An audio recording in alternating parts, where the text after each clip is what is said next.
ಈ ಹಸಿರು ಸಿರಿಯಲಿ ಮನಸ್ಸು. ಸರ್ಕಾರಿ ಕನ್ನಡ ಹಿರಿಯ ಪ್ರಾಥಮಿಕ ಶಾಲೆ ತಾಂಶಿ. ಜೂನ್ 5 ವಿಶ್ವ ಪರಿಸರ ದಿನಾಚರಣೆಯ ಶುಭಾಶಯಗಳು. ಪರಿಸರವನ್ನು ಏಕೆ ರಕ್ಷಿಸಬೇಕು? ಪರಿಸರ ಎಂದರೆ ನಮ್ಮ ಸುತ್ತಮುತ್ತಲಿರುವ ವಾತಾವರಣವೇ ಪರಿಸರ.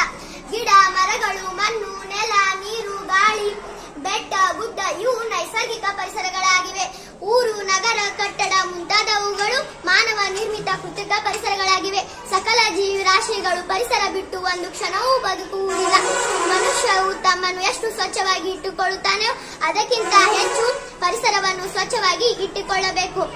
ಆದ್ದರಿಂದ ನಾವೆಲ್ಲರೂ ಮರಗಳನ್ನು ಬೆಳೆಸುವ ಜವಾಬ್ದಾರಿಯನ್ನು ತೆಗೆದುಕೊಳ್ಳೋಣ. ಗಿಡಮರಗಳಿಂದ ಇಂಟರ್ನೆಟ್ ಸಿಗುತ್ತಿದ್ದರೆ ಗಿಡಮರಗಳನ್ನು ಬೆಳೆಸುತ್ತಿದ್ದಿರಲ್ಲವೇ? ಮನೆಗೊಂದು ಮರ, ಊರಿಗೊಂದು ವನ. ಪರಿಸರ ಸಂರಕ್ಷಣೆ ನಮ್ಮೆಲ್ಲರ ಜವಾಬ್ದಾರಿ. ಧನ್ಯವಾದಗಳು.